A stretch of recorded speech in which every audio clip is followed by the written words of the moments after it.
Okay, so this question, one of my students requested it. It said that this is the whole graph given. Okay, if anyone wants me to send the question to them, I definitely will. You can send me a message.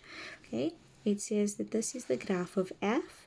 This one here is the graph of g. Oh, that looks like a y, but it's graph of g. There's an arrow over here. It told us that E is where the two graphs meet. It tells us that B is the B and A are the x-intercepts of our parabola. There's the formula for the parabola. There's the formula for the straight line. They gave us all of the information, okay? They also told us that D is the y-intercept of g of x being the straight line, and C is the y-intercept of the parabola, okay? They also told us that BK, this line over here, is perpendicular. I think they said perpendicular to the x-axis. Now we know if it's perpendicular to the x-axis, it means that it is parallel to the y-axis. Why would they tell us this information? They usually tell us this so that you know that the coordinate here, the x value here, is the same x value here at k. Alright, it's a perfectly straight line. It's not a skew slanty line like that one over there. The first question says that we need to write down the coordinates of C. Okay, now remember I tell you guys, when we're looking at these questions, you always look at your paragraph and you analyze what it's saying. Now in your paragraph, you would see the equation of this parabola, and we know that this value -4 over here is basically the y-intercept, well at grade 10 level, the y-intercept and the turning point. So this value is that point over there. So to write down the coordinates of C, I'm going to color code this in purple. Coordinates of C are 0, -4. And there we go. The second question says write down the coordinates of D. This time we know it's the y-intercept. Can you see there? The y-intercept of the straight line. We also know y equals mx plus c. The c value over here is that value over there. Let's color code here. If I write down the coordinates of D, it's going to be 0. No, not 0. Yes, 0, sorry. Y-intercept 0 and +2. Next question says we need to calculate the length of CD. Okay, so how do we calculate the length of CD? It's this difference over here. We know that this one here is 0 and 2. We know that this one is 0 and -4. When they ask you for something like this, you say y top minus y bottom. Or you think about it like this. If you were standing over here, I'm standing over here, and you needed to walk from here till here, how many units did you cover? And you see you walked 2 units over here, and you walked 4 units here. So in total you walked 6 units. So we can just say 6 units. And there we go, we got all our marks so far. The next question says calculate the coordinates of B. What do we know is happening at B? At B it's the x-intercepts. So I'm going to write at the bottom for question 5.4. Okay, x-intercept. I'm telling whoever's marking what I'm doing. So x-intercept is where y is equal to 0. What is our equation? Here it is. We want it to equal to 0. So 0 equals x squared minus 4. Can you see? We can do difference of 2 squares. X minus 2, x plus 2. Therefore, x minus 2 is equal to 0, or x plus 2 is equal to 0. Take this over. X is equal to 2. Take that over. X is equal to -2. Now we just need to figure out which one of them is the B. Let's go back here. Can you see B is on the negative side? So to write down the coordinates of B, remember when we say coordinates, it means we want the answer as a coordinate. B is -2 and 0. Right, next question says calculate the coordinates of E. Let's go here. E, it told us, is the point of intersection between the graphs, meaning that at E f of x is equal to g of x. Okay, let's write this down.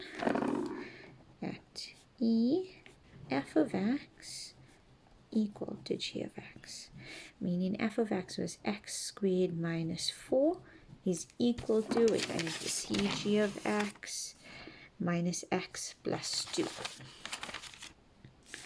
Okay, minus x plus 2, giving me x squared. I'm going to bring this minus x over, plus x minus 4. I'm going to bring this 2 over, making it minus 2. Okay, this here is x squared plus x, minus 4 minus 2, minus 6.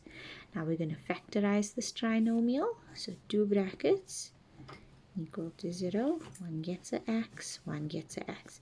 Bring down the sign is positive. Positive times what gives me this negative?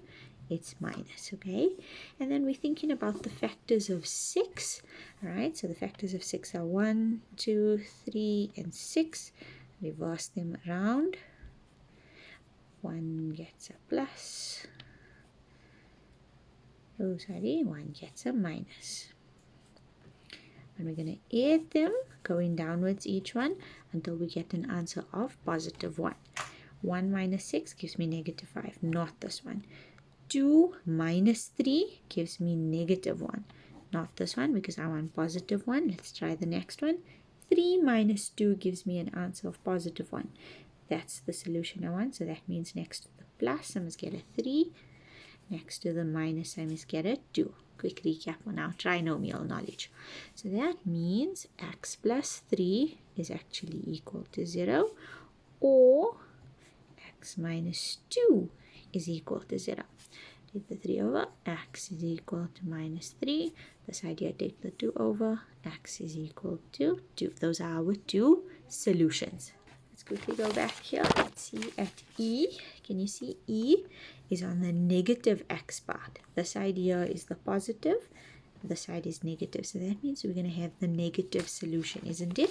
So which one of these is a negative solution? This one over here. So that means our coordinates for e are going to be negative 3 and something. How do I work out the something? So agree with me that e fits either on the g of x graph, the straight line, or on the f of x line, which is the parabola. So we can substitute that value that we just worked out into either one of these equations. I'm going to pick the easier one, minus x plus 2. All right, so that means my x is negative 3. I'm going to just write it here for you. You don't have to write down the calculation. Minus x plus 2, which means y is equal to minus times negative 3 plus 2, giving me 3 plus 2, which is 5. I'm going to fill that in. You don't have to show this calculation, okay? You can do this on the calculator. When we mark in the coordinates, we're concerned with it in coordinate form like that. And there we go. We figured out the point where the two graphs intersect with each other. I'm going to go ahead and just fill it in onto my diagram. So we know that this is negative 3 and 5.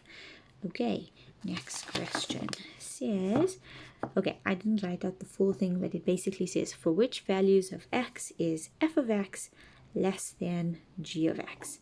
Okay, I'm gonna highlight my two graphs quickly. I already used purple here, so I'm just gonna highlight this whole graph here as purple, and I used green here, so green.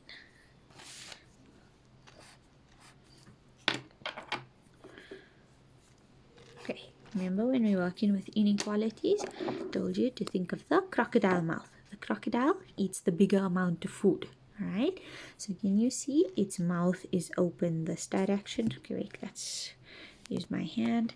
It's open this direction like this. So it's eating the bigger amount of food, meaning that we're asking where is g of x on top of f of x, or has a higher y value than f of x. Okay, so that means we're looking for green graph on top of purple graph. Let's go to our diagram. Where's our green graph on top of our purple graph? Can you see this part over here? If I had to extend this, the purple would be on top of the green. Okay, up until I come to this point over here. When I come to this point over here, green is on top, meaning it has a higher value than the purple. So that means my solution is from here. Okay, let's remember that. Up until this point over here, because the minute I go more than that, purple becomes on top of green. So my solution is between E and A. So what was my number at my x value at E? It was -3. What was my x value at A? Remember we calculated it here at the bottom? We said B is -2, so A has to be 2. Let's write this down. Yeah, so my solution is somewhere in between those two numbers. Okay, -3 and 2. How do I represent that? I say x is sandwiched between -3 and 2. Okay, our sandwich, it always faces in this direction. Always, always, always. All right. And then I just go double check. This one here did not say included. So my answer, the way I wrote it over there, 100% perfect. The next question says, where's f of x times g of x greater than or equal to 0? What does this mean? It means where's my y value from f multiplied by the y value of g going to give me an answer equal to 0 or bigger than 0, meaning a positive number. Now, if I think positive, two ways I can get a positive. By saying positive times positive, or by saying negative times negative. So let's write this down. Okay, we want f of x times g of x greater than equal to 0. That means I want positive times positive, or second option, negative times negative. Okay, very similar to what I showed you guys in the trig graph. Let's quickly just sketch for myself the graph. It looks something like this. Right, and let's draw another one here. Simple sketch for myself. Right, let's color code. Okay, let me just open all my highlighters. Okay, let's resume. So f of x has to be a positive, g of x has to be a positive. And in this idea, f of x has to be a negative, g of x has to be negative. When I say positive and negative, positive I mean above the x-axis, so meaning above this line. And when I say negative, I mean below this line, anything lower than that. Let's color code for ourselves. So f of x, positive, this one is for f of x, positive, it is positive. All of those values, oh, that went a little over, excuse that, and all of these values. And I want g of x, g of x positive. Where's g of x positive? All of those values over there. Let's go to the side over here. I want f of x. This one's for f of x. Negative. Where is it negative? It's negative all of these values here at the bottom. And I want g of x negative. Okay, where's g of x negative? Only from here. Alright, so now we're basically looking where the two colors intersecting. Can you see over here? I just have pink. Oh no, wait, hold on. If this had to continue forever, it would have been pink and blue, pink and blue, pink and blue, pink and blue, pink and blue, up until this point over here. The minute it hits this point, I only have pink. Let me just draw a line here for you. Can you see in between this point and this point? It's only pink. That means my solution is all these values this side. Can you see here? It hits pink. All up until here is just pink. Then the minute I go a little over this x-intercept, it's going to be blue only. So that's not going to work, okay? So that means no solution here, no solution here, but definitely a solution there, okay? This value again was -2, so meaning my answer is going to be x less than and equal to -2. That's one part of the solution. Let's go this side over here and see if there's any solution. I'm just going to divide it up like this. There's a line there, there's a line, there's a line. Can you see this side here? No solution. From this one till this one over here, only the greenish color graph is colored in, so no solution. And from here continuing, it's only this reddish color. What color is this on the camera? Pinkish, whatever color it is. So no solution. So this one here has no solution for us. Therefore, my only answer is this. Right. Rewatch this if you got confused and try and do it on your own as well. Okay. Then last question says we need to calculate the length of AK. Okay, we want the length of AK, right? Let's go over here. Where is AK? Okay, I'm gonna use another color to highlight for us. AK is this part over here. Can you see where I highlighted? It forms part of a triangle over here, and the thing with the triangle, it has a 90-degree angle. Whenever we see a 90-degree angle, we can use one of two things. First thing, trig ratios, sine, cos, tan, if you needed angles. And the second thing, theorem of Pythagoras. So let's use the theorem of Pythagoras. Can you see AK is the hypotenuse? How is it the hypotenuse? It's opposite to the 90-degree angle. If I can work out this length over here, and if I can work out this length over here, then I'll be able to work out this one using the theorem of Pythagoras. We know that this part here is -2 and this part is 2. So if you were standing over here and you needed to walk till there, that means you walked 2 units and 2 units. So in total, you walked here 4 units. Okay. And this side over here, we need to work it out. We know that this is -2. We need to work out the y value over there, right? How do we work it out? Can you see that this k lies on this line G? Okay, and because it lies on this line G, we can use the equation of G to figure out the y value. So let's do this. I'm going to say negative, open bracket. Oh, this is out of focus. Negative, open bracket. We already said that this value here is -2. So let's plug that in. Okay, plus, it says 2, giving me the answer of 4. Meaning that this value over here is 4, right? That means this length over here is also 4 units. Now I can use theorem of Pythagoras over here. 4 squared plus 4 squared giving me AK squared. So let's write this down. Out of space over here. Let's take a new page. Right? We said BA is equal to 4 units. Right? Then we said the coordinates of K are -2 and y. We're writing down for whoever's marking, right? Lies on G of x. So y is equal to negative, exactly what I did on the calculator, right? Negative times -2 plus 2, y is equal to 4. So that means k is -2 and 4. And exactly what we said over here, this distance, because this one here is 4, from here, if you were standing here and you had to walk till here, you walked 4 units, okay? So we're going to say, therefore, BK is 4 units. Okay, I'm going to draw a quick triangle over here. This one here is 4, this one here is 4, this is K, this is A. Right, so we're going to write down AK squared is equal to 4, what is happening?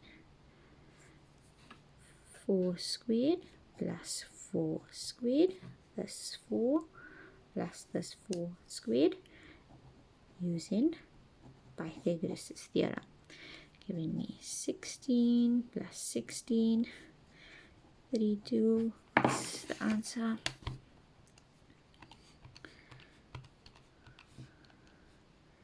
√2. Okay, so AK, let me see, AK squared. I square rooted. That's what I basically did here on the calculator. All right, 32. There we go. If the question says it wants it in decimals, you'd put it in decimals. This one here didn't specify, so we're just going to leave it as 4 root 2 units. And there we go. We are done. Hope that this helped you guys.